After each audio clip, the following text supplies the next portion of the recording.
আমাদের এই ভারতবর্ষকে স্বাধীন করতে গিয়ে তাদের রক্তের বিনিময়ে আমরা আজ ভারতবর্ষে স্বাধীনভাবে চলাফেরা করতে পারছি।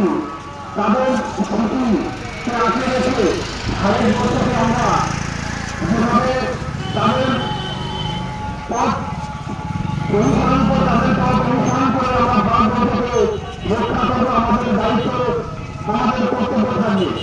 আমরা চাই যেভাবে ভারতবর্ষ স্বাধীন হয়েছিল সেই স্বাধীন দেশের স্বাধীন নেতাদের প্রতি আমাদের ভক্তি ভালোবাসা আমাদের সবার প্রতি জন্মাতে হবে।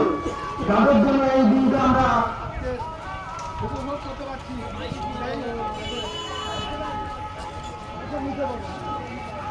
সেই সংগ্রামী আমাদের ভারতবর্ষের যত বীর সন্তানরা এই ভারতবর্ষে